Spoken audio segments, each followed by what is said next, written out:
بسم اللہ الرحمن الرحیم۔ ناظرین کرام، السلام علیکم ورحمۃ اللہ وبرکاتہ۔ پاکستان کے بارے میں عام طور پر منفی خبریں سننے کو ملتی ہیں، اور بہت لمبے عرصے بعد بھی کوئی ایک خبر سننے کو دیکھنے کو ایسی نہیں ملتی کہ جو اطمینان کا باعث ہو۔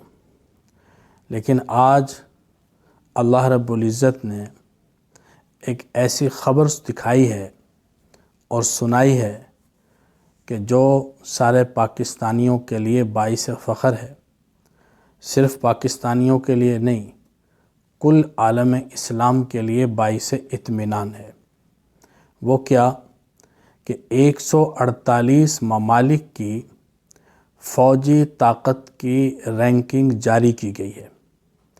148 ممالک کی فوجی طاقت کا جائزہ لیا گیا، تو اس میں دو باتیں پاکستان کے لیے قابل اطمینان اور قابل فخر نظر آئیں۔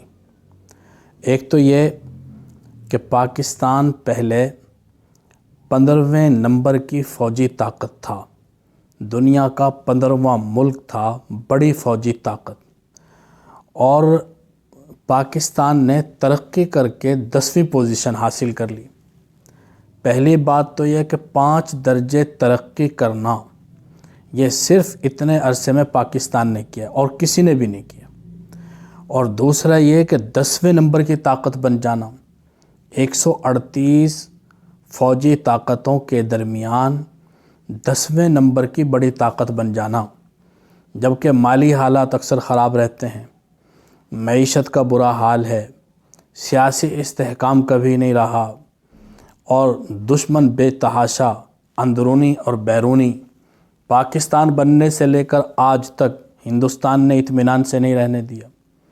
پھر افغانستان کی جو بارڈر ہے، وہ ایک ہمیشہ سے ایسا علاقہ رہا، ایسی بارڈر رہی کہ جس پر امن نہیں رہا، اور کم سے کم پچھلے 50 سالوں سے تو حالت بہت ہی زیادہ خراب رہی۔ پھر پچھلے 20 سالوں میں جو پاکستان کے اندر دہشت گردی کو مسلط کیا گیا، ان حالات میں 5 درجے ترقی کرنا اور دنیا کی 10ویں بڑی طاقت بن جانا، اسرائیل کے مقابلے میں بھی آگے، ترکی کے مقابلے میں بھی آگے، تو ایک بہت بڑی اللہ رب العزت کی طرف سے نعمت ہے، اور بہت بڑی قابل فخر بات ہے اور قابل اطمینان بات ہے۔ اللہ رب العزت نے مسلمانوں کو حکم دیا ہے کہ دشمن کے مقابلے میں اپنی قوت کو تیار کرو، قوت بڑھاؤ۔ جب تک مسلمان ایمان یقین کے ساتھ اس میدان میں آگے تھے تو پوری دنیا میں مسلمانوں کا غلبہ تھا۔ جب سے مسلمان اس میدان میں پیچھے ہوئے تو سیاسی میدان میں بھی مسلمان پیچھے ہو گئے، عسکری میدان میں پیچھے ہو گئے۔ لیکن اللہ رب العزت کا شکر ہے کہ اللہ تعالیٰ نے ایک لمبے عرصے کے بعد ایک بڑی اچھی خبر پاکستانیوں کو سننے کا موقع دیا اور توفیق عطا فرمائی۔